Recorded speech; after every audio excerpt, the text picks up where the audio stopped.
हाँ तो भी आप सभी को गुड इवनिंग। तो आज हम स्टार्ट करते हैं स्पेशल मोटर। इससे पहले हमने सिंक्रोनस जनरेटर, जिसे आप अल्टरनेटर बोलते हो, सिंक्रोनस मोटर, इंडक्शन मोटर लगभग कंप्लीट करवा दिया। अभी इनके नोट्स वगैरह कैसे मिलेंगे, सारी बातें आपको वहाँ वीडियो के अंदर मिल जाएंगी। तो जिसने भी पहले की वीडियो नहीं देखी वो एक बार पीछे की वीडियो सारी देख लें।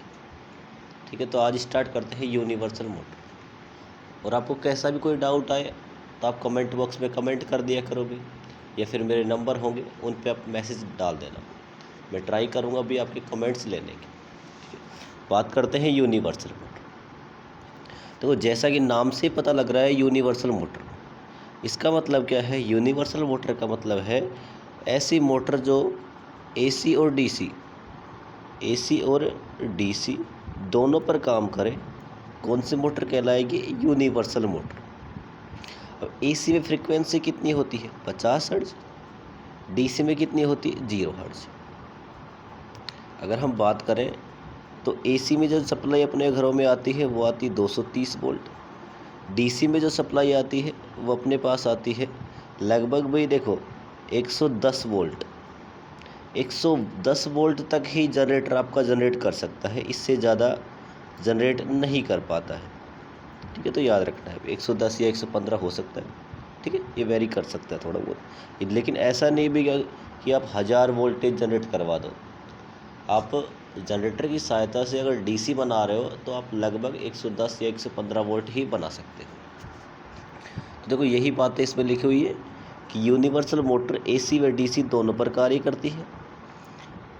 0 से 50 हर्ट्ज तक उपयोग की जाती है। 115 से 230 वोल्ट तक उपयोग की जाती है। इसकी स्पीड कितनी होती है? 800 से 1100 आरपीएम। भाई इसमें और बातें ऐड कर लेना, ऐड करना चाहो तो अपने नोट्स में। इसकी जो पावर खर्च करने की रेंज होती है वो होती 750 वाट तक हो सकती है। ठीक है, याद रखो। बात करते हैं कंट्रैक्शन। देखो कंट्रैक्शन कैसी होती है भाई, देखो ये वाली एक सेम डीसी, देखो सिंपल भाषा में अगर अपन यूनिवर्सल मोटर को समझे तो देखो ये एक डीसी सीरीज मशीन होती है। डीसी सीरीज मशीन होती है, लेकिन बस किस पर चलाई जाती है? एसी पर चलाई जाती है। इसलिए नाम क्या पड़ गया इसका? Universal motor. तो देखो इसमें सीरीज फील्ड वाइंडिंग को कम टर्न्स का बनाया जाता है, वह स्टेटर को लेमिनेटेड कोर का बनाया जाता है। इसमें कम्यूटेटर व ब्रश दोनों का उपयोग किया जाता है। आर्मेचर रिएक्शन को कम करने के लिए हम कंपनसेटिंग वाइंडिंग का उपयोग करते हैं। कम्यूटेटर क्या करता है आपका भी? डीसी में आपने पता होगा भी, एसी को डीसी में कन्वर्ट करता है, डीसी को एसी में। वो केस है भी, मोटर है तो क्या कर देगा आपके पास? मोटर है, आप सप्लाई तो कौन सी दोगे भी? मोटर है मतलब सप्लाई डीसी दोगे, जनरेटर क्या कर देगा? एसी में। लेकिन बात करें भी जनरेटर की, वो मोटर की, तो मोटर क्या करती है? डीसी को एसी में कन्वर्ट कर देगी, जबकि जो आपका जनरेटर है उसके केस में कम्यूटेटर एसी को डीसी में कन्वर्ट कर देगा। ये सारी बातें आपको याद रखनी। तो देखो ये डायग्राम बनेगा कुछ इसका।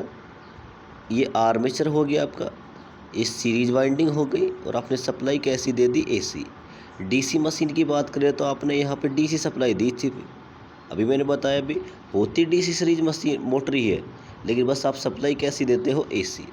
तो आपने सप्लाई कैसी दे दी? यहाँ पे एसी सप्लाई दे दी। डीसी की जगह आपने सप्लाई जो दी थी वो दी है एसी सप्लाई। ठीक है, तो देखो इसके बाद देखो टॉर्क समानुपाती किसके होता है भाई? फाई आई ए के होता है, ये आपको याद रखना है। टॉर्क समानुपाती क्या होता है? फाई आई ए। लेकिन डीसी सीरीज मोटर में फाई एस ई जो फ्लक्स बनता है समानुपाती होता है आई ए के। आई ए क्या है भाई? आर्मेचर में जाने वाली करंट। तो देखो टॉर्क जो डेवलप होगा वो होगा फाई आई ए। अब देखो फाई समानुपाती किसके है? आई ए के, तो ये हो जाएगा टॉर्क समानुपाती आई ए स्क्वायर। इन्हीं बातों को यहाँ देखते हैं इसमें भी ग्राफ में। देखो आपने सप्लाई का नेचर क्या कर दिया? एसी सप्लाई, तो कुछ ऐसी रहेगी आपकी। टॉर्क की बात करता हूँ भाई, ठीक है। तो टॉर्क देखते हैं भी, आपने सप्लाई का मान आई रखा, कितना रखा आई, तो आपको टॉर्क जो मिलेगा इसके स्क्वायर की फॉर्म में मिलेगा भी। मतलब क्या है, आपको आपने करंट इतनी सी दी, आपको टॉर्क मिलेगा हाई। कैसा मिलेगा? हाई। फिर देखो नेगेटिव में चले गए हम। नेगेटिव जैसे आप टॉर्क का मान रखो, टॉर्क समानुपाती माइनस का आई ए, नेगेटिव में चले गए ना, उसका क्या करोगे? स्क्वायर। जब आप इसका स्क्वायर करोगे तो आपको नेगेटिव वाला भी किस में मिलेगा? प्लस में। तो आई ए स्क्वायर क्या हो जाएगा? आई ए स्क्वायर। तो टॉर्क का सीधा किस में हो गया अभी? टॉर्क समानुपाती हो गया आई ए स्क्वायर। मतलब क्या है, आप प्लस रखोगे तब भी प्लस आएगा, माइनस रखोगे तब भी क्या आएगा? प्लस। प्लस रखोगे तब भी क्या आएगा? प्लस। मतलब हमेशा आपको चाहे पॉजिटिव साइकिल हो चाहे नेगेटिव साइकिल हो, टॉर्क हमेशा आपको हाई मिलता रहेगा। अगर टॉर्क आपको लगातार मिलता रहेगा तो आप बोल सकते हो भी कि हम इसको एसी पे भी यूज कर सकते हैं और डीसी पे भी। एसी और डीसी दोनों में यूज कर सकते हैं। देखो डीसी में आपने सप्लाई ऐसे दी थी तो आपका टॉर्क तो भाई देखो इसकी एक ही दिशा होती है डीसी की, तो टॉर्क जो बनेगा वो यूनि डायरेक्शन बनेगा, वो सेम ऐसे। लेकिन जब आपने एसी दी तब भी आपका कैसा बन रहा है? जो टॉर्क बन रहा है वो कैसा बन रहा है? Unidirectional. क्यों बन रहा है अभी? क्योंकि यहाँ पे टॉर्क जो है करंट के समानुपाती है और स्क्वायर के। जब आप स्क्वायर करोगे तो नेगेटिव वाला भी किस में कन्वर्ट हो जाएगा? पॉजिटिव। वर्किंग देखो भी, जब स्टेटर में वाइंडिंग में सिंगल फेज सप्लाई दी जाती है तो फ्लक्स उत्पन्न होता है। फ्लक्स किसको कट करेगा? रोटर को, जिसके कारण आर्मेचर घूमना स्टार्ट कर देता है। जैसे कैसे मान लो भाई, वो सभी जो मोटर होती है उनकी जो वर्किंग होती है फैराडे के नियम के अकॉर्डिंग ही होती है। जैसे मैं बोलूँ भाई सप्लाई दी आपने, इसमें फ्लक्स बनेगा, इधर रोटर होगा, रोटर क्या करेगा? घूमना क्या कर देगा? स्टार्ट कर देगा। वर्किंग है। आगे देखते हैं, डीसी सीरीज मोटर को नो लोड पर नहीं चलाया जाता है क्योंकि नो लोड पर इसकी स्पीड बहुत ज़्यादा हो जाती है। अतः इस समस्या को कम करने के लिए आप किसका उपयोग करते हो? गवर्नर का। किसका उपयोग करते हो भी? गवर्नर का। देखो जितनी भी डीसी मशीन होती है उनका जो योक बनाया जाता है, योक जो बनाया जाता है कैसा बनाते हो आप? Non laminated. कैसा बनाते हो? Non laminated. लेकिन जितनी भी एसी सीरीज मशीन होती है उनका जो योक बनाया जाएगा कैसा बनाया जाएगा? लेमिनेटेड बनाया जाएगा। अब आप बोलोगे सर लेमिनेटेड का मतलब क्या होता है, क्यों बनाते हैं? तो देखो भी, देखो आपकी सप्लाई अगर एसी है तो यहाँ पे होती है फ्रीक्वेंसी। कौन सी होती है? फ्रीक्वेंसी। अगर जहाँ फ्रीक्वेंसी होती है वहाँ एडी करंट लॉस व हिस्टेरेसिस लॉस होते हैं। उनको हम कम करने के लिए लेमिनेटेड कोर का उपयोग किया करते हैं।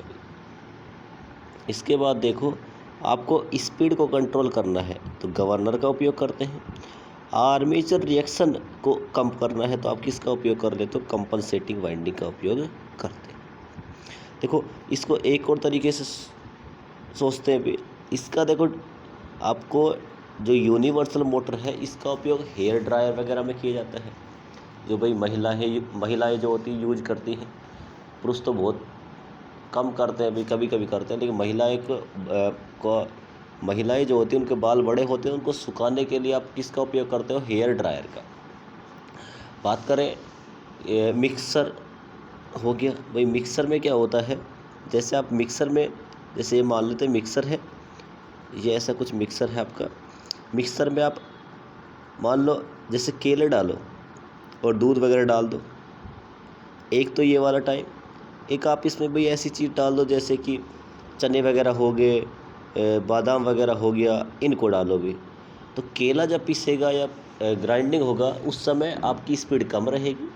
चने वगैरह डाल दोगे तो स्पीड क्या हो जाएगी? ज़्यादा। मतलब क्या है कि जब आप मिक्सर में जितना ज़्यादा लोड डालोगे उतनी ही ज़्यादा उसकी स्पीड बढ़ जाएगी। तो आप बोलोगे सर कैसे? क्योंकि देखो टॉर्क समानुपाती होता है आई ए के, आई ए स्क्वायर के। मतलब अगर 5 एम्पीयर करंट दिया तो टॉर्क बनेगा 25। कितना बनेगा? 25। तो ऐसे ही सेम देखो, आपने लोड को कम रखा, मान लो आपने लोड रखा कम, लोड का संबंध होता है करंट से। देखो जब भी आपसे बोले ना लोड क्या होता है तो आप सीधा बताना करंट, ठीक है। तो देखो आपने जब केले वगैरह डाले तो आपका लोड कम था तो कम धीरे घूमेगा, जैसे आपने लोड बढ़ाया तो मिक्सर की आवाज़ चेंज हो जाती है। आप करके देखना भाई, मिक्सर में कुछ पीसना, उसमें लोड ज़्यादा बढ़ा दो तो उसकी स्पीड ज़्यादा हो जाएगी, आवाज़ ज़्यादा आना स्टार्ट हो जाएगी, घूमना ज़्यादा स्टार्ट कर देगा। तो यही होते हैं इसका जो देखो इसका स्टार्टिंग टॉर्क क्या होता है बहुत ज़्यादा, इसीलिए डीसी सीरीज मोटर का उपयोग अपन ट्रेन में करते हैं भाई। लिफ्ट हो गए, क्रेन हो गई, होइस्ट वगैरह हो गए, इनमें उपयोग डीसी सीरीज मोटर का उपयोग किया जाता है। तो इसका एप्लीकेशन ज़रूर याद रखना भी, हेयर ड्रायर में किया जाता है, वैक्यूम क्लीनर में किया जाता है, इलेक्ट्रिकल शावर भी, नहाने के लिए जो शावर आते हैं भी उनमें भी इनका उपयोग किया जाता है। इनका उपयोग मिक्सर में किया जाता है, इनका उपयोग ग्राइंडर में किया जाता है, कॉफ़ी ग्राइंडर में किया जाता है। याद रखना इन सारी बातें। यहाँ से क्वेश्चन आपको पूछ सकता है ऑब्जेक्टिव में, क्या बोलेगा अभी कि ग्राइंडर में कौन से मोटर का उपयोग किया जाता है, तो सारी बातें याद रखनी भी है, ठीक है। तो ये वाली मोटर कंप्लीट हो गई, इम्पोर्टेंट है भी, इसको थोड़ा ध्यान से पढ़ना। बात करते हैं एसी सीरीज मोटर। देखो डीसी सीरीज मोटर को आप सप्लाई कौन सी दे दो, एसी, तो डीसी सीरीज मोटर को आप सप्लाई कौन सी दे दो, एसी, तो क्या बन जाएगी, एसी सीरीज मोटर। क्योंकि डीसी मोटर की घूमने की दिशा पोलरिटी के ऊपर डिपेंड नहीं करती है। देखो डीसी सीरीज मोटर में अगर आपको स्पीड को क्या करना है, उसको घूमने की दिशा चेंज करनी है, तो आपने पिछले साल पढ़ा होगा भी, या तो आप आर्मेचर की वाइंडिंग को कनेक्शन चेंज कर दो या फिर फील्ड वाइंडिंग के कनेक्शन चेंज कर दो। आपने अगर पोलरिटी का मान चेंज कर दिया तो आपकी घूमने की दिशा चेंज नहीं होगी, जैसे वो घूम रहा था वैसे ही घूमता रहेगा। तो वही बात ये कह रहा है अभी कि डीसी मोटर की घूमने की दिशा पोलरिटी के ऊपर डिपेंड नहीं करती, अतः डीसी शंट मोटर को एसी सप्लाई पर चलाए जाने पर उसका स्टार्टिंग टॉर्क कम बनता है, इसलिए हम डीसी शंट मोटर का उपयोग बहुत ही कम करते हैं। ज़्यादा जो उपयोग किया जाता है वो किसका उपयोग किया जाता है, डीसी सीरीज मोटर का, क्योंकि एसी सप्लाई देने पर स्टार्टिंग टॉर्क क्या बन जाता है, हाई। मैंने बताया अभी टॉर्क समानुपाती क्या होता है, हाई, आइए का स्क्वायर। आपने करंट का मान 5 रखा तो टॉर्क बनता है इसके स्क्वायर की फॉर्म में 25 गुना, कितना बना, 25 बना, इसलिए इसका उपयोग किया जाता है। एसी सीरीज मोटर को निम्न कारण से, डीसी सीरीज मोटर को निम्न कारण से एसी पर नहीं चलाया जाता। तो क्यों नहीं चलाते भी, देखो एसी में रिएक्टेंस की समस्या होती है।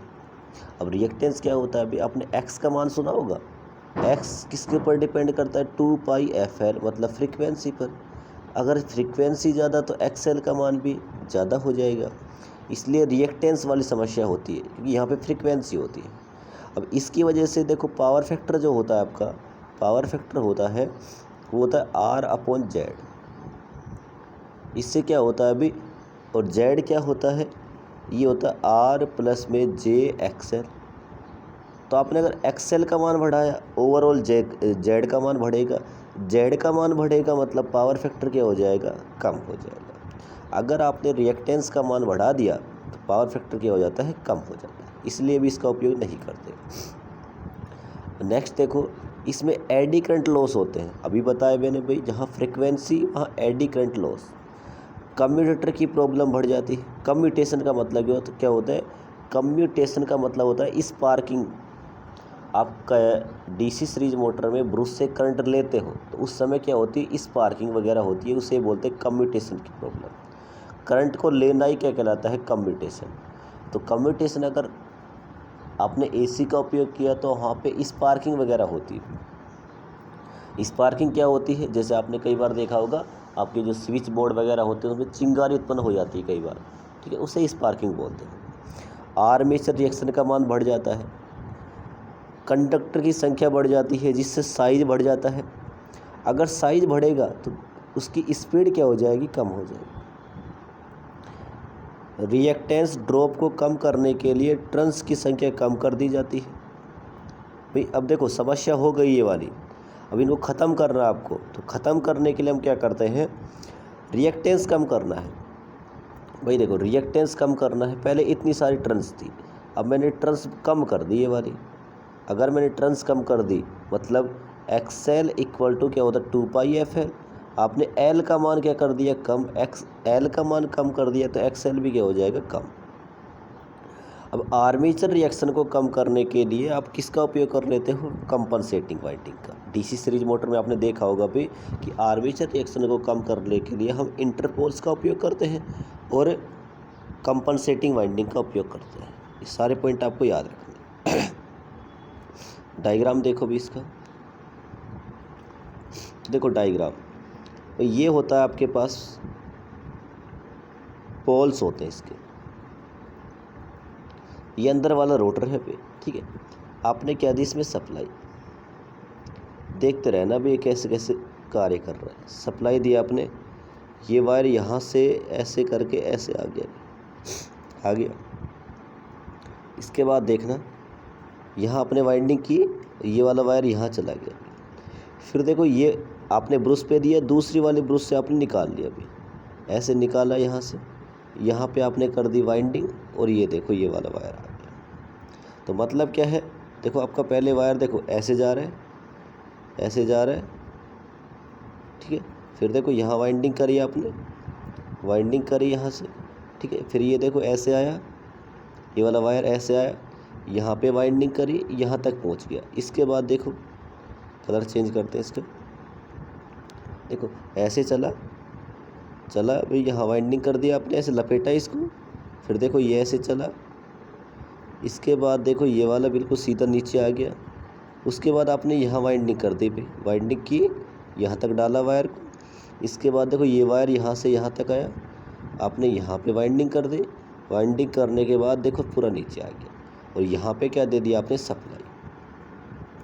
अब जैसे आपने सप्लाई दी, सप्लाई देने पर यहाँ बन जाएगा एन, यहाँ क्या बन जाएगा एस। जब किसी कंडक्टर को आप किस में रखोगे, चुंबकीय क्षेत्र में, तथा आपने सप्लाई कौन सी दे दी भाई, एसी सप्लाई। जब किसी चालक को चुंबकीय क्षेत्र में रखा जाता है तथा सापेक्ष गति कराई जाती है तो क्या डेवलप हो जाती है इसमें, वोल्टेज। और वोल्टेज डेवलप हो गई भी, करंट फ्लो हो गया, टॉर्क बनना स्टार्ट हो गया और ये घूमना क्या कर देता है, स्टार्ट कर देता है आपका रोटर, ठीक है। अब देखो, अब आपकी समस्या क्या थी भी कि एक तो आर्मेचर रिएक्शन हो रही थी, तो आर्मेचर रिएक्शन को कम करने के लिए हम क्या करते हैं, ये पोल जो है, इस पोल के ये वाले हिस्से पर इन्हें बोलते हैं पोल शू। पोल शू का मतलब होता है फेस, पोल शू। यहाँ पे डालते हैं वाइंडिंग, उसे यहाँ पे डालते हैं हम वाइंडिंग। इन वाइंडिंग को ही बोलते हैं हम कंपनसेटिंग वाइंडिंग। इस वाले भाग को ही बोलते हैं कंपनसेटिंग वाइंडिंग, ठीक है। तो आपसे पेपर में पूछ सकता है अभी कि कंपनसेटिंग वाइंडिंग कहाँ की जाती है, तो याद रखना पोल शू पर की जाती है। ये वाले होते हैं इंटरपोल्स, ये होते हैं इंटरपोल्स, याद रखना। तो आपने आर्मेचर रिएक्शन की समस्या ख़त्म कर दी। वोल्टेज ड्रॉप की जो समस्या आ रही थी उसको आपने क्या कर दिया, कम कर दिया। तो देखो अभी तक हमने 2 मोटर पढ़ी है, एक बार रिवीजन करते हैं शॉर्ट में। तो एक तो पढ़ी अपन ने यूनिवर्सल मोटर। यूनिवर्सल मोटर में क्या था भी कि एसी और डीसी दोनों पे काम करेगी। एसी में फ्रीक्वेंसी कितनी होती है 50 हर्ट्ज, डीसी में कितनी होती है 0 हर्ट्ज। एसी में जो आपकी सप्लाई होती है कितनी होती है 230 वोल्ट, और डीसी की बात करें लगभग 115 वोल्ट, ठीक है। बात करते हैं इसकी जो स्पीड थी 800 से 1100 आरपीएम। कितनी पावर खर्च कर रहा था, 750 वाट के समथिंग कर रहा था। होती डीसी मशीन ही है, लेकिन हम किस पे कार्य करवाते हैं, उसे एसी पर। तो एसी पर करवाने पर आपको जो टॉर्क डेवलप होता है वो आता है टॉर्क समानुपाती IA²। इसका मतलब क्या है, आपने पहले प्लस दिया तो आपको टॉर्क भी पॉजिटिव मिलेगा, आपने जैसे ही नेगेटिव साइकिल कर दिया तो भी आपको जो टॉर्क मिलेगा पॉजिटिव मिलेगा और स्क्वायर की फॉर्म में मिलेगा। तो आपने ग्राफ देखा होगा भी, पहले आपने सप्लाई दी एसी सप्लाई देने पर कुछ ऐसी एसी सप्लाई दी आपने, तो आपका टॉर्क पॉजिटिव में बन रहा था, ठीक है। तो वो वाली हो गई यूनिवर्सल मोटर। उसमें आर्मेचर रिएक्शन को कम करने के लिए हम कंपनसेटिंग वाइंडिंग का उपयोग करते थे। उसका उपयोग कहाँ किया जाता था, हेयर ड्रायर हो गया, मिक्सर हो गया, ग्राइंडर हो गया, ब्लेंडर हो गया, आपका वैक्यूम क्लीनर हो गया, इन सब में किया जाता है। अब बात कर लेते हैं एसी सीरीज मोटर की। तो एसी सीरीज मोटर क्या होती है भाई, होती है डीसी सीरीज मोटर है, लेकिन एसी पर चलाया जाता है क्योंकि इसका टॉर्क क्या मिलता है, ज़्यादा मिलता है। इसमें समस्या ये आई थी कि एक तो आर्मेचर का रिएक्टेंस बढ़ रहा था, आर्मेचर रिएक्शन हो रही थी। इन समस्याओं को कम करने के लिए हमने क्या किया, कंपनसेटिंग वाइंडिंग का उपयोग कर लिया, इंटरपोल्स का उपयोग कर लिया। इसके बाद हमने इनका उपयोग करने के बाद हमने रिएक्टेंस को कम करने के लिए क्या कर दिया कि टर्न्स की संख्या का कम कर दिया। ठीक है, ये सारा हो गया। बात करते हैं रिपल्सन मोटर। तो नेक्स्ट मोटर हम देखते हैं रिपल्सन मोटर। तो रिपल्सन मोटर, तो देखो रिपल्सन मोटर जब स्टेटर वाइंडिंग में सिंगल फेज सप्लाई दी जाती है तो वहीं पे स्टेटर में देखो आपकी जो स्टेटर वाइंडिंग होगी, स्टेटर वाइंडिंग में क्या दोगे, सप्लाई क्या बनेगा, फ्लक्स बनेगा। ठीक है, तब स्टेटर वाइंडिंग में फ्लक्स बनता है। यह फ्लक्स जब रोटर को कंडक्टर को कट करता है तो रोटर में ईएमएफ इंड्यूस हो जाता है तथा ब्रूस क्या होती है, शॉर्ट सर्किट होने के कारण करंट फ्लो हो जाता है, जिसके कारण रोटर में भी क्या बन जाता है, फ्लक्स बन जाता है।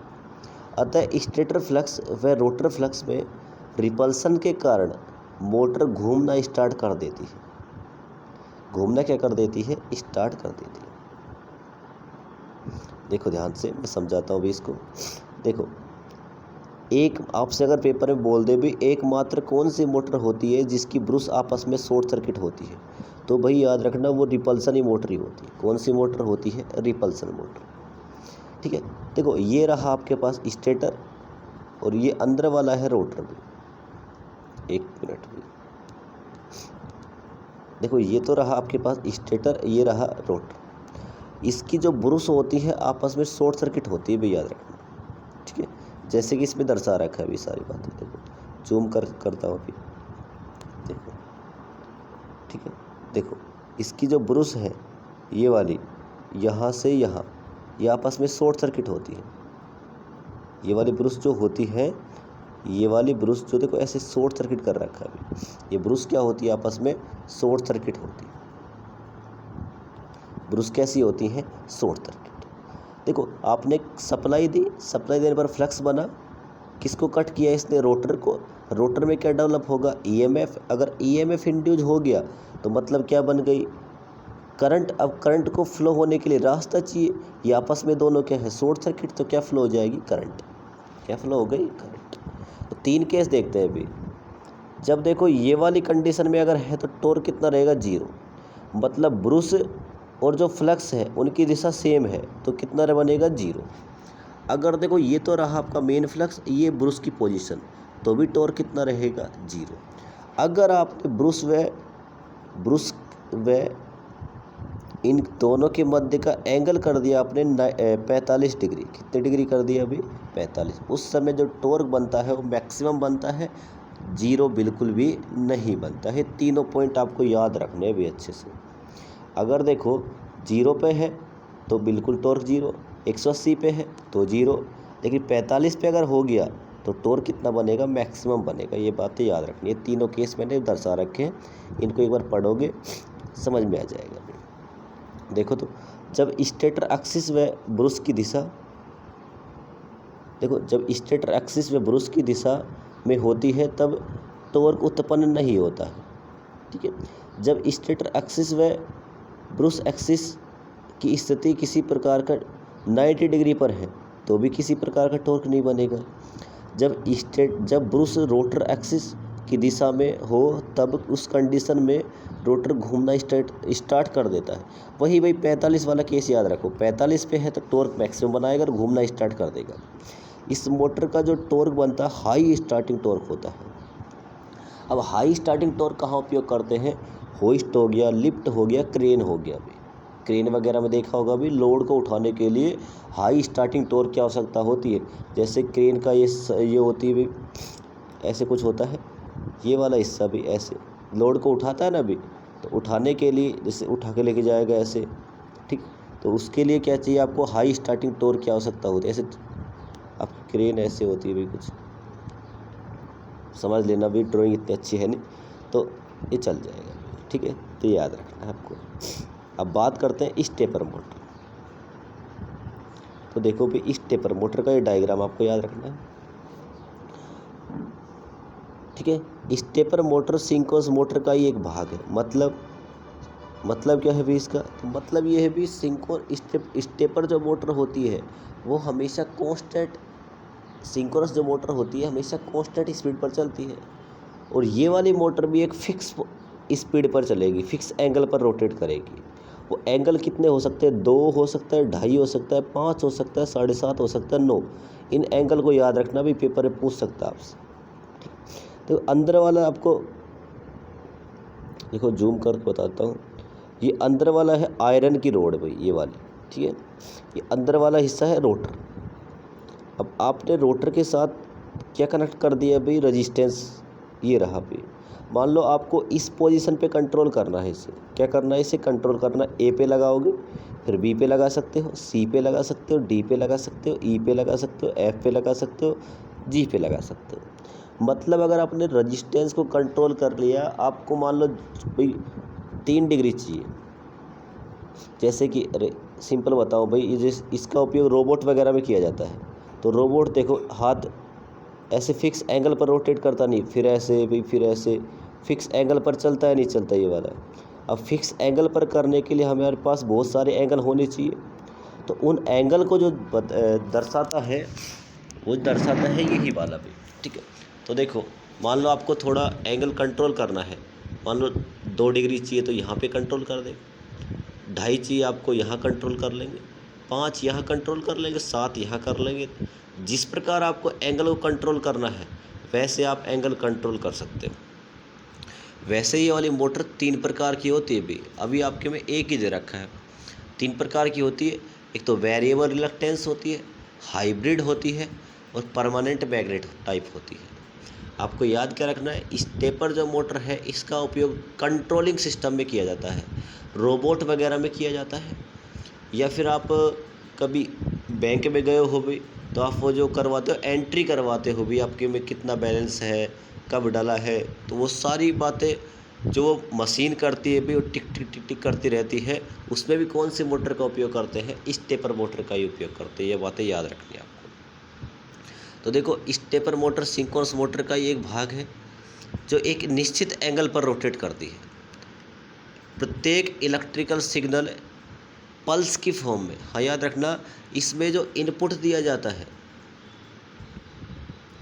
इसमें जो इनपुट दिया जाता है वो पल्स की फॉर्म में दिया जाता है, पल्स की फॉर्म में, ऐसे ऐसे पल्स की फॉर्म में दिया जाता है। इनपुट जो दिया जाता है पल्स की फॉर्म, इन पल्स का जो मान रहता है 300 से 1200 पल्स पर सेकंड हो सकता है भैया, 300 से 1200 पल्स पर सेकंड। इनकी रेटिंग वाट किलोवाट में हो सकती है।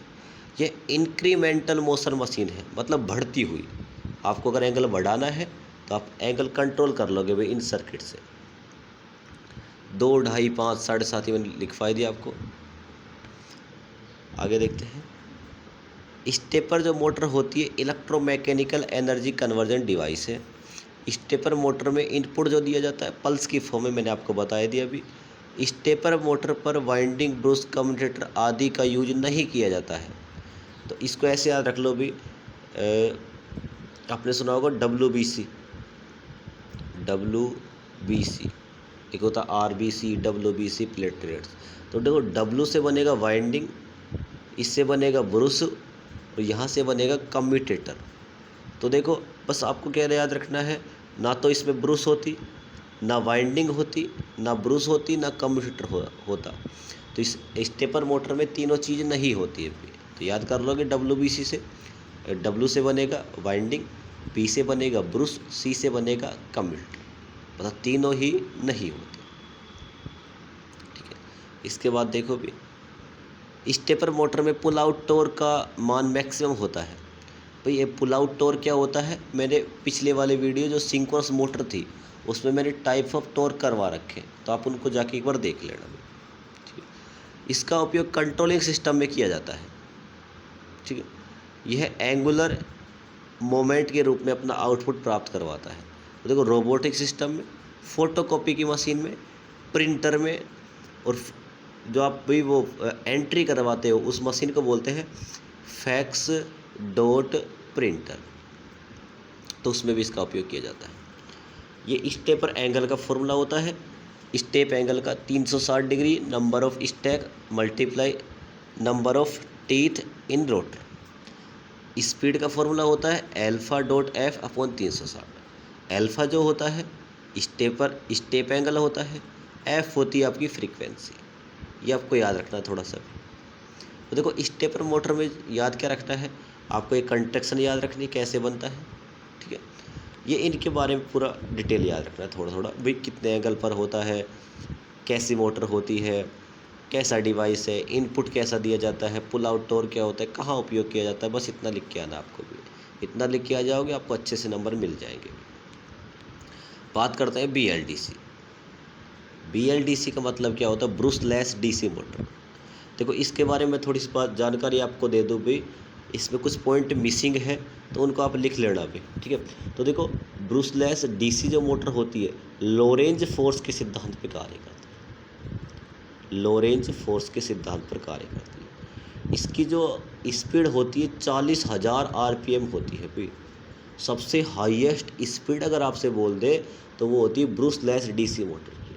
अब आप बोलोगे सर इसका उपयोग कहाँ किया जाता है, तो देखो जब शादी वगैरह में जाते हो आप, शादी वगैरह में क्या होता है, खाना वाना खाया आपने, खाना वाना खाते रहते हो तो ऊपर से एक ड्रोन आता है भी कैमरा खींचने के लिए। वो आपकी सारी हकीकत बता देता है, कितनी आपने प्लेट में कितने चावल डाल रखे हैं, कितने गुलाब जामुन डाल रखे हैं, कितनी बर्फियाँ डाल रखी हैं, आपकी अच्छे से पूरी डिटेल बता देता है, बायोडाटा बता देता है भी कितना खा रहा है कितना नहीं खा रहा। और आप सोचते हो फ़ोटो खींच रहा है, मेरी फ़ोटो नहीं खींच रहा भाई, वो आपकी लाइव फ़ोटो दिखाता है। वो एक बड़ी सारी LCD लगी होती है जहाँ पे वो आप दिखाता रहता है अभी कौन क्या कर रहा है, ठीक है। तो उसके सामने मत खड़े हो जाना। कहीं तो मज़े लेने के लिए, हवा लेने के लिए क्या करते हैं अभी, उसके नीचे जाके खड़े हो जाएंगे तो हवा लेते रहेंगे। उनको ये नहीं पता दुनिया तुम्हारी हवा ले रही है ना। तो ड्रोन ऐसे उड़ता रहेगा और तुम यहाँ मस्त अपने काम पर, जो मेन काम होता है शादी में खाना खाने पे, अपना फोकस देते रहोगे। तो यहाँ से तुम सोचते रहो हवा आ रही है, हवा नहीं आ रही, आपकी लाइव फ़ोटो चल रही भाई। जितना कुछ डाल रखा है, चावल वगैरह भर रखा है भाई, फुल भर रखा है ना। जो गुलाब जामुन आपने जगह भी नहीं है फिर भी डाल रखा है, रायता वगैरह डाल रखा है, वो सारी आपकी हकीकत बता देता है भाई ड्रोन। तो उस ड्रोन में जो उपयोग की जाती है मोटर, वो कौन सी की जाती है, Brussels DC motor. Highest speed होती है 40,000 RPM तक करता है भी, उसकी बहुत ज़्यादा स्पीड होती है, ठीक है। तो इसमें करते क्या है, देखो स्टेटर रहता है और रोटर रहता है। रोटर जो होता है वो परमानेंट मैग्नेट से मिलकर बना होता है। किससे मिलकर बना होता है, परमानेंट मैग्नेट से मिलकर बना होता है। अब परमानेंट किसकी मिलकर बनी होती है, जो मैग्नेट होती है एल्युमिनियम, निकिल और कोबाल्ट से मिलकर बनी होती है परमानेंट मैग्नेट। ये याद भी रखना भी, अच्छा ऑब्जेक्टिव है, आपसे पूछ सकता है। तो इधर आपने स्टेटर बनाया भी, ये रहा, और अंदर कौन है, रोटर। सप्लाई दिया आपने DC, फ्लक्स बनेगा, कट करेगा, परमानेंट मैग्नेट बना रखा है। ये N और N, इसको देखो इसमें N बना, इसमें पहले से N है, ये N इसको धक्का देगा, ये S वाला इसको धक्का देगा, ये इसको धक्का देगा इधर से, ये वाला इसको धक्का देगा। जैसे ही धक्का देगा ये घूमना क्या कर देगा, स्टार्ट कर देगा। समझ आ गया ना भाई। तो देखो N और N क्या करेगा, आपस में एक दूसरे को धक्का करेगा, ये वाला इसको धक्का देगा, घूमना क्या कर देगा, ये स्टार्ट कर देगा। अब आपने भाई पोल्स की संख्या ज़्यादा बढ़ा दी, अगर पोल्स की संख्या ज़्यादा बढ़ा दी तो देखो N धक्का देगा, ये S इसे अट्रैक्ट कर लेगा। अब फिर क्या, कौन बैठा है, N, फिर धक्का देगा। फिर ऐसे समझे इसको, जैसे कि हाँ देखो ये आपका N है, ये इसको धक्का देगा, इधर अट्रैक्ट कौन कर लेगा, S, फिर N है, फिर धक्का देगा, ऐसे धक्का देगा, ये रोटर आपका घूमना क्या कर देगा, स्टार्ट कर देगा। समान एक दूसरे को, देखो ये इसको धक्का देगा, ये वाला इसको, ये बस 2 पोल के लिए दर्शा रखा है, ये पोल की संख्या बढ़ा दी, बात दोनों में सेम है, ठीक है। ये सिंगल फेज सप्लाई, ये 3 फेज सप्लाई, इसके बारे में लिखा हुआ है, वो सारी बातें अपन देख लेते हैं। स्टेटर में 3 फेज सप्लाई दी जाती है। सिंगल फेज मोटर होगी तो सिंगल फेज देंगे, 3 फेज अगर मोटर होगी तो अपन 3 फेज सप्लाई देंगे। रोटर परमानेंट मैग्नेट से मिलकर बना होता है।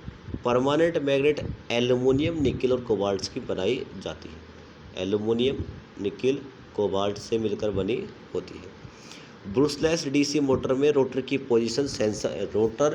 पोजीशन सेंसर लगा होता है, जो कि इंड्यूज इलेक्ट्रिकल सिग्नल को करंट पोजीशन में रोटर को इंक्लूड करता है। ठीक है, आगे देखते हैं।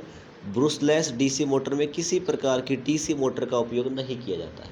तो नाम तो क्या है, ब्रूसलेस डीसी मोटर, लेकिन डीसी मोटर किसी प्रकार के उपयोग नहीं की जाती है। ब्रूसलेस डीसी मोटर की स्पीड को कंट्रोल किया जा सकता है, जैसे ड्रोन वगैरह में नहीं करता भाई, वो नीचे से कंट्रोल करता रहता है। यह स्टेटर वोल्टेज को कंट्रोल करके प्राप्त की जाती है। BLDC इनपुट सेमीकंडक्टर डिवाइस की सहायता से दिया जाता है। तो देखो नीचे रिमोट वगैरह होता है, इनपुट उसी की सहायता से दिया जाता है। अब एप्लीकेशन कहाँ करते हैं, मैंने बताया ड्रोन में कर सकते हैं, एयर कंप्रेसर AC वगैरह हो गए वहाँ इसका उपयोग कर सकते हैं। ब्रूसलेस डीसी मोटर की स्पीड 40,000 RPM तक होती है। इंपॉर्टेंट क्वेश्चन है भी, एक बार SSC ने पूछ भी रखा है। और जो मैंने आपको ऐड करने के लिए बताया लो रेंज फोर्स वाला, वो भी आपको याद रखना है। ठीक है, अब आपके पास आ गई परमानेंट मैग्नेट सिंक्रोनस मोटर। तो देखो भी, देखो परमानेंट मैग्नेट सिंक्रोनस मोटर मतलब क्या है। अब देखो आपको थोड़ा थोड़ा आइडिया लग रहा होगा अभी, जैसे जैसे मोटर आई, जैसे कि भाई मैं बोलूँ रजिस्टेंस स्टार्ट मोटर, तो आपने हाई रजिस्टेंस का उपयोग कर लिया। मैं बोलूँ कैपेसिटर स्टार्ट मोटर, तो आपने कैपेसिटर का उपयोग कर लिया। मैंने बोला परमानेंट मैग्नेट कैपेसिटर मोटर, तो आपने परमानेंट मैग्नेट का उपयोग कर लिया।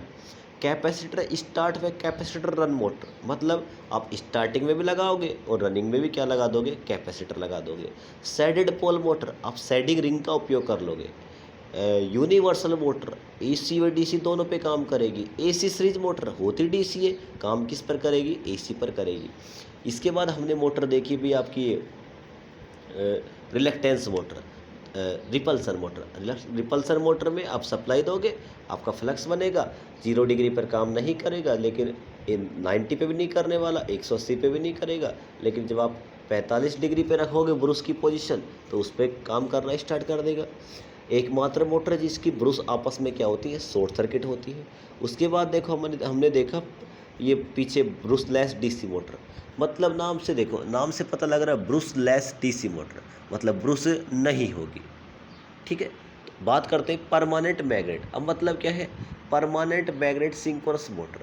जो सिंक्रोनस मोटर में जो आप रोटर का उपयोग कर रहे थे, वहाँ पे इलेक्ट्रोमैग्नेट रोटर का उपयोग कर रहे थे। अब आप बोलोगे सर इलेक्ट्रोमैग्नेट क्या होता है, तो देखो इलेक्ट्रोमैग्नेट रोटर का मतलब क्या होता है, आपने रोटर बनाया, उसमें सप्लाई दी, सप्लाई देने पर क्या बने, फ्लक्स बने, N व S, इसे बोलते हैं इलेक्ट्रोमैग्नेट। लेकिन आपने अगर वही रोटर परमानेंट वाला उपयोग कर लिया, तो कौन सा बन जाएगा आपके पास, परमानेंट मैग्नेट सिंक्रोनस मोटर। बस इतना सा अंतर, रोटर यहाँ पे परमानेंट मैग्नेट वाला उपयोग करेंगे। तो देखो भी इसके बारे में, देखो ये सप्लाई दी, परमानेंट मैग्नेट रोटर का आपने उपयोग कर रखा। ठीक है, तो परमानेंट, देखो परमानेंट मैग्नेट सिंक्रोनस मोटर में परमानेंट मैग्नेट का उपयोग किया जाता है। इसकी कंट्रैक्शन सिंक्रोनस मोटर की तरह ही होती है। इसमें स्टेटर को क्या बनाया जाता है, लेमिनेटेड सिलिकॉन स्टील। अब मैंने बता दिया अभी, जहाँ पे आप AC सप्लाई देते हो, वहाँ पे जो आपका जैसे स्टेटर हो गया, स्टेटर में आपने सप्लाई दी, तो स्टेटर बनेगा आपका लेमिनेटेड सिलिकॉन स्टील का बनाएगा। ठीक है, तथा स्टेटर में स्लॉट कटे होते हैं, जिनमें 3 फेज वाइंडिंग की जाती है। रोटर को परमानेंट मैग्नेट का बनाया जाता है। इंट्रीगल टाइप होता है, मतलब इंट्रीगल का मतलब क्या होता है अभी, जैसे यहाँ पे N है तो यहाँ S आएगा, या फिर N है फिर S आएगा। इंट्रीगल मतलब एक के बाद दूसरा क्या होगा, चेंज होगा। ठीक है, तो देखो परमानेंट मैग्नेट सिंक्रोनस मोटर की कंट्रैक्शन सिंक्रोनस मोटर की तरह ही होती है, और वर्किंग भी सेम ही होती है भी उसकी तरह, सिंक्रोनस मोटर की तरह। तो जिसने सिंक्रोनस मोटर नहीं पढ़ा, एक बार पीछे मैंने पढ़ा रखा है अभी, तो आप वहाँ से पढ़ लेंगे। ठीक है, तो देखो परमानेंट मैग्नेट में इलेक्ट्रोमैग्नेट के स्थान पर परमानेंट मैग्नेट रोटर का उपयोग किया जाता है। Permanent magnet synchronous motor self start nature की नहीं होती है। तो भाई ये बात तो सही है, तो सिंक्रोनस मोटर कौन सी होती है, वो भी सेल्फ स्टार्ट नेचर की नहीं होती है। तो क्यों नहीं होती है, वो आप भाई पीछे के लेक्चर में जाके देख लेना। ठीक है, बात करते हैं इसका उपयोग भी, एप्लीकेशन। देखो जो मशीन होती है एक दूसरे से रिलेट होती है। आप एक भी लेक्चर मिस नहीं कर सकते। आपको अगर पीछे वाला आता है आसानी से अगले वाला कर लोगे, लेकिन अगर आपको पीछे वाला नहीं आता आगे आने वाले में सब दिक्कत होती है भाई। तो इसका उपयोग तो आप क्या करना, पिछले वाली वीडियो एक बार देख ले भाई, थोड़ा फास्ट मोड में देख ले, ज़रूरी नहीं भाई आपका, मैं जानता हूँ भाई आपका टाइम बड़ा इंपॉर्टेंट है, तो आप 2 की स्पीड में देख लेना एक बार, थोड़ा क्लियर हो जाएगा। तो देखो एप्लीकेशन, इसका उपयोग व्हीकल में किया जाता है, विंड पावर प्लांट में किया जाता है, ब्लोवर्स में किया जाता है, एसी में किया जाता है। सारे पॉइंट आपको याद रखना। सर्वो मोटर पे, तो सर्वो मोटर एक ऑटोमेटिक कंट्रोल मोटर होती है। इसमें वर्किंग, तो देखो भी अभी तक हमने 5 से 6, 1 2 3 हाँ 4 5 मोटर कंप्लीट कर लिए। लास्ट मोटर आपकी सर्वो मोटर, तो इसके बारे में अपन बात करते हैं। ठीक है, तो देखो यह एक ऑटोमेटिक कंट्रोल मोटर होती है। इसमें वर्किंग सिस्टम में रेफरेंस वैल्यू के साथ कंपैरिजन किया जाता है। एरर को एम्पलीफाई करने के लिए ड्राइव मोटर का उपयोग किए जाने के कारण इसे सर्वो मोटर कहा जाता है। मतलब एरर का पता करने के लिए यहाँ पे ड्राइव मोटर का उपयोग किया जाता है, इसलिए इसका नाम क्या पड़ गया, servo motor. Servo motor shaft से जुड़ी हुई होती है। सर्वो मोटर का उपयोग करेक्ट वेलोसिटी व करेक्ट पोजीशन के लिए किया जाता है। सर्वो मोटर का उपयोग ड्राइव करने में किया जाता है। ड्राइव क्या होता है अभी, जैसे मान लो आजकल भी ऐसी कारें चल रही है जहाँ पे ड्राइवर की आपको आवश्यकता नहीं है। आजकल ट्रेनें भी चल गई, मान लो किसी ड्राइवर को नींद वगैरह आ गई तो कोई दिक्कत नहीं है भाई, ट्रेन ऑटोमेटिक चलती रहेगी। आपकी कार वगैरह भी जैसे टेस्ला वगैरह की आती है, तो इनका कंट्रोलिंग सिस्टम जो होता है बड़ा मजबूत होता है। तो वही भाई जहाँ बेस्ट कंट्रोल के लिए तो बात आएगा सर्वो मोटर की बात। ठीक है, तो सप्लाई के अनुसार सर्वो मोटर को 2 भागों में बांटा गया है। तो देखो एक तो कौन सी होगी, डीसी सर्वो मोटर, और एक कौन सी होगी, एसी सर्वो मोटर। तो हम पहले बात करते हैं डीसी सर्वो मोटर। तो देखो डीसी सर्वो मोटर का उपयोग फीडबैक कंट्रोल सिस्टम में किया जाता है। जैसे कि भी फीडबैक कंट्रोल सिस्टम, ऐसे मान लो आपका एसी वगैरह हो गया, तो एसी में कंट्रोलिंग कैसे होती है भी, जैसे आपने मान लो 23 डिग्री पर सेट कर दिया, कितने पर कर दिया, 23 डिग्री पे कर दिया, इतना तो करते भी नहीं, 23 डिग्री पे कर दिया, मान लो आपने ठंडा कर रहा था, ठीक है, तो आपने क्या किया, 23 पे कर दिया। तो होता क्या है, जैसे कि आपका रूम का टेम्परेचर 23 डिग्री होगा, आपने एसी में कितना कर रखा है, 23 डिग्री सेल्सियस, और आपका रूम का भी कितना हो जाए, 23 डिग्री, दोनों जैसे ही इक्वल होगा, आपकी एसी ऑटोमेटिक क्या हो जाएगी, कट आउट हो जाएगी। ये बातें आपने देखी होगी, ऑटोमेटिक क्या हो जाती है, कट आउट हो जाती है। तो उन सभी में भी किसका उपयोग कर लेते हैं, कंट्रोलिंग के लिए सर्वो मोटर का उपयोग कर। मैंने बता दिया फीडबैक सिस्टम क्या होता है। जैसे वॉशिंग मशीन हो गई भी, आप उसमें सेट करते हो भी 5 मिनट के लिए कपड़े 5 मिनट के लिए डाल देते हैं, धुप गए भाई तो 5 मिनट के लिए डालोगे तो इस उतने समय में क्या हो जाता है, आपके कपड़े साफ़ हो जाते हैं। अब भी धोते हो ना, वॉशिंग मशीन में डालते हो कपड़े वगैरह, तो वहाँ पे भी ये वाला कंट्रोलिंग सिस्टम कार्य करता है। तो आगे देखो भी, DC servo motor control motor के रूप में जानी जाती है। इसकी स्पीड क्या होती है, हाई होती है। डीसी मोटर में रोटर का इनर्शिया कम होता है। इनर्शिया क्या होता है अभी, जैसे ऐसे मान लो भी, इनर्शिया का मतलब क्या है, ये आपका रोटर है, मान लो स्थिर है, इसको घुमाना है, तो घुमाने के लिए इसका खुद का क्या होता है, जड़त्व होता है। जड़त्व का मतलब क्या है, टॉर्क देना पड़ता है हमें।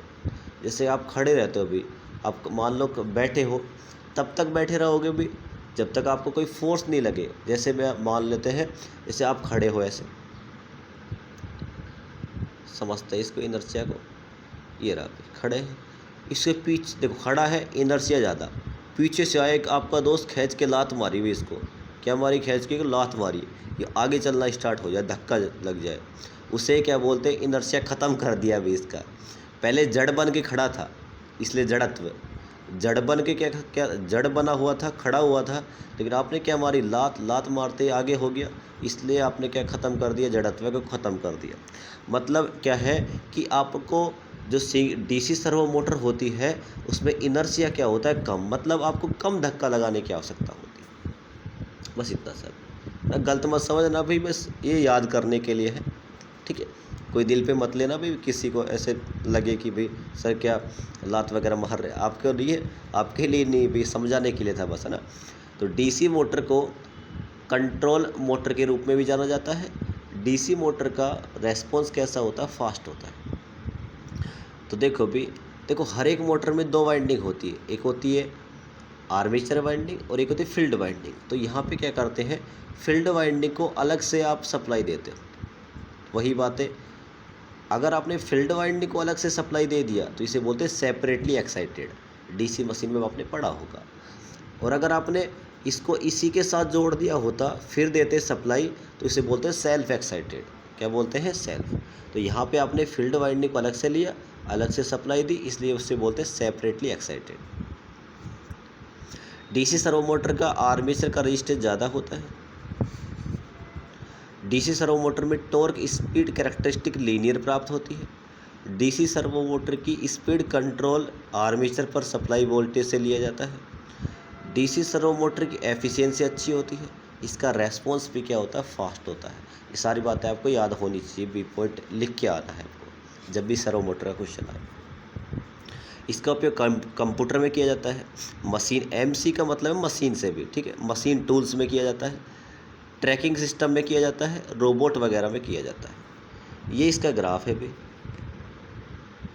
ये वाला इसका ग्राफ है जो आपको देखना है।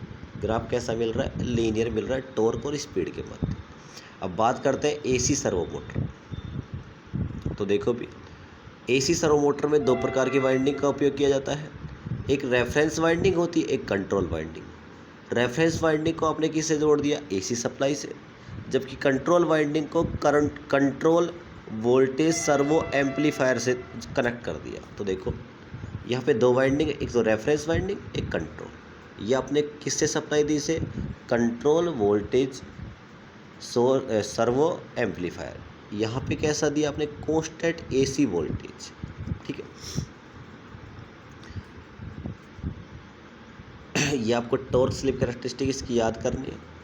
इसके एडवांटेज क्या है भी, इसका लाइट वेट होता है, कंट्रैक्शन आसान होती है, कंट्रैक्शन हार्ड होती है भी इसकी। कंट्रैक्शन कैसी होती है, हार्ड होती है। हार्ड मतलब होता है कठिन होती है। ऑपरेशन स्मूथ होता है, शांत होता है, आसानी से चल सकता है। तो देखो ये वाला जो है ना भी आपका उसमें नहीं आएगा एडवांटेज में, ये तो आएगा डिसएडवांटेज में भी, है ना। ये आसान होता है ना, वो अगर एडवांटेज होता तो कंट्रैक्शन आसान होती, तो ये डिसएडवांटेज में आएगा, इसको याद रखना, ठीक। तो नोट्स में इसको सही कर लेना, ठीक है, वो डिसएडवांटेज में आ जाएगा, ठीक है। इसका ऑपरेशन स्मूथ व क्वाइट होता है, शांत होता है, कंट्रोलिंग करना आसान होता है।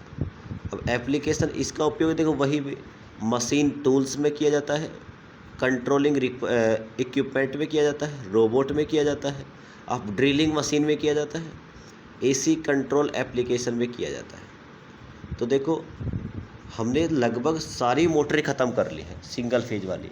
Single phase induction motor, 3 phase induction motor अपना बच रहा है, बस लास्ट टॉपिक बच रहा है। स्पेशल मोटर हमने कर ली। तो हमने देखो अभी तो सबसे पहले एक बार रिवीजन कर लेते हैं, स्टेपर मोटर पड़ी। स्टेपर मोटर क्या होती है, स्टेपर नहीं, यूनिवर्सल मोटर पड़ी हुई सबसे पहले। तो यूनिवर्सल मोटर क्या होती है, जो एसी और डीसी दोनों पर काम करे। यूनिवर्सल मोटर के बाद हमने पढ़ा है, देखो यूनिवर्सल मोटर पड़ी, फिर उसके बाद पढ़ी हमने देखो यूनिवर्सल मोटर जो एसी व डीसी दोनों पे काम करे, ठीक है। एक बार तो एसी व डीसी मतलब क्या है, 0 या 50 हर्ट्ज पर काम करे। इसका स्टार्टिंग टॉर्क हाई होता है, टॉर्क समानुपाती क्या होता है, IA²। इसमें जो फ्रीक्वेंसी होती है 0 से 50 हर्ट्ज होती है, सप्लाई होती है 115 से 230 वोल्ट। इसकी जो स्पीड होती है 800 से 1100 RPM। इसकी जो पावर खर्च करने की क्षमता होती है वो कितनी होती है भाई, 750 की समथिंग होती है, वाट के समथिंग, ठीक है। इसका उपयोग कहाँ किया जाता है, मिक्सर हो गया, ग्राइंडर हो गया, आपका हेयर ड्रायर हो गया, इलेक्ट्रिकल शावर हो गए, इन वैक्यूम क्लीनर हो गया, इन सब में इसका उपयोग किया जाता है।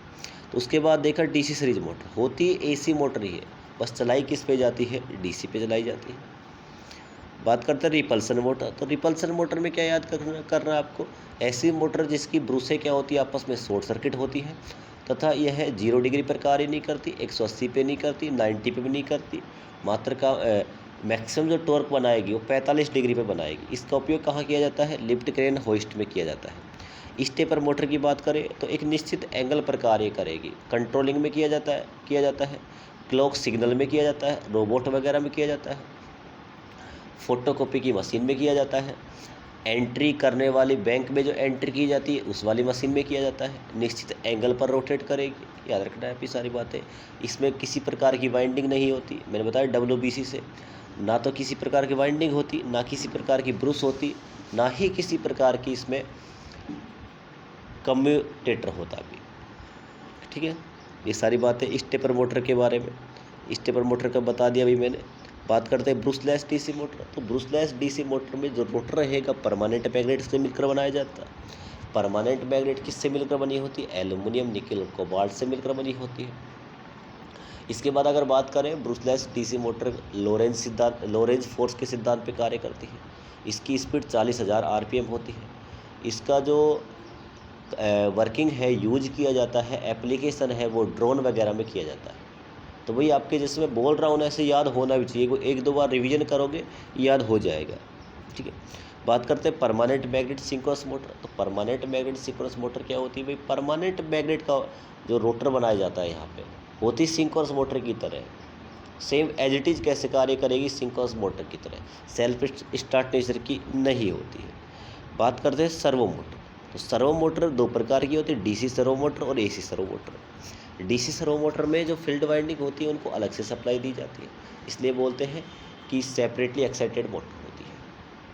बात करते हैं AC सर्वो मोटर की।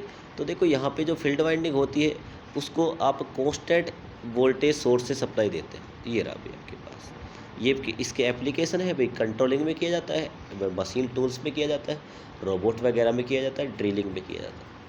तो भाई आपका ये कंप्लीट होता है सिंगल फेज इंडक्शन मोटर और स्पेशल मोटर। लगभग मैं इतना कह रहा हूँ भाई, इसमें से 20 से 25 नंबर का आपको बनने वाला है। इस वीडियो को 1 से 2 बार देखें, नोट्सों को बार बार रिवीजन करना है, क्योंकि देखो पेपर में लिख के आपको आना है। अभी नोट्स में मैं आपको सारी चीज़ें डिटेल में लिखी हुई है, आपको बार बार उनको रिवीजन करना है। 1 से 2 बार करोगे आपको याद होना स्टार्ट हो जाएगा। मानता हूँ भाई स्टार्टिंग में प्रॉब्लम हो सकती है, क्योंकि पता नहीं भाई आपका बेसिक कैसा है, आपने बेसिक से कैसे पढ़ा है, सब चीज़ मैटर करती है। आपका अगर बेसिक स्ट्रॉन्ग होगा आप अच्छे से कर जाओगे, लेकिन फिर भी बेसिक नहीं है, आपका बेसिक नहीं है, कोई दिक्कत नहीं। आपको 1 से 2 बार इन वीडियो को देखनी है, आपके नोट्सों को बार बार रिवीजन करना है। जहाँ पे भी आपको जैसा भी प्रॉब्लम आए भी आप मेरे को बता सकते हो। और अगर कोई नया बच्चा है भी तो और उसको PDF वगैरह चाहिए तो आप इन नंबर पर मैसेज कर देना भी 7891375962। ये मैसेज इन पे कर देना। किसी भी टॉपिक से संबंधित आपको अगर डाउट हो तो इन पे भेज देना भी, मैं ट्राई करूँगा आपके डाउट लेने की। आप करना है क्या भी, आपको सारी जिसने वीडियो पहले वाली नहीं देखी वो सारी वीडियो एक बार देख ले। तो यहाँ पे आपका ख़त्म होता है ये वाला। बच गई आपकी भी 3 फेज इंडक्शन मोटर, वो हम अगले वाले नेक्स्ट वीडियो में कर लेंगे भी। तो ऐसे करके हमारा इंडक्शन मशीन कंप्लीट हो जाएगा। इंडक्शन मशीन भी कंप्लीट हो जाएगा, 3 फेज वाला और सिंगल फेज, और आपकी जो मशीन जो सब्जेक्ट था वो भी पूरा कंप्लीट हो जाएगा। फिर भी आपको लगे सर हमें ये प्रॉब्लम आ रही है भी, किसी भी टॉपिक में समस्या आ रही है, तो आप मेरे से डिस्कस कर सकते हो। ठीक है, इस वीडियो में हम इतना ही करते हैं। अगर आपको अच्छा लगे भी तो अपने दोस्तों के साथ इसे शेयर कर देना। आपको लगे थोड़ा बहुत भी कि आपके शेयर करने से उसकी एक बैक बच सकती है, किसी का 1 साल बच सकता है, तो इसे आप शेयर कर देना भी। ठीक है, अपने दोस्तों के साथ। ठीक है, इसके लिए आज के लिए बस इतना ही करते हैं भी। मिलते हैं अगली वीडियो में जो आपकी रहेगी 3 फेज इंडक्शन मोटर। आप सभी को थैंक यू भी।